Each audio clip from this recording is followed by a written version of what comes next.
ظلوا مكتوفي الأيدي أمام انتصارات هذه الحركة.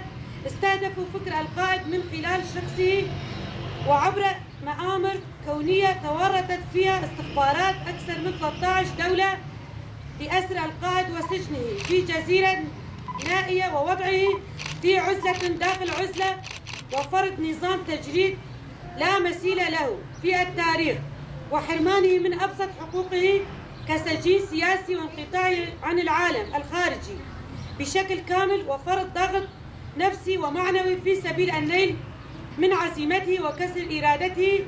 مع كل ذلك ومرور 22 عاما ظل القائد أكبر من المؤامرة وشع نور فكره من ظلمة إمرالي ليضيء سماء كردستان.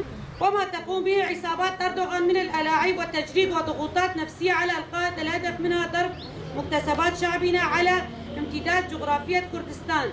وإننا كعوائل الشهداء في أقليم الجزيرة نناشد أحرار العالم والخيرين والمنظمات الحقوقية والإنسانية بالتدخل السريع لرفع العزلة عن القائد والسماح لأهله ومحاميه للقاء به طليعة عوائل الشهداء في جميع الساحات، وسيرفعون من وتيرة نضالهم حتى يتحرر القائد الذي بفضله نمتلك الوعي والإرادة والقرار الصائب في مرحلة صعبة من عمر المنطقة.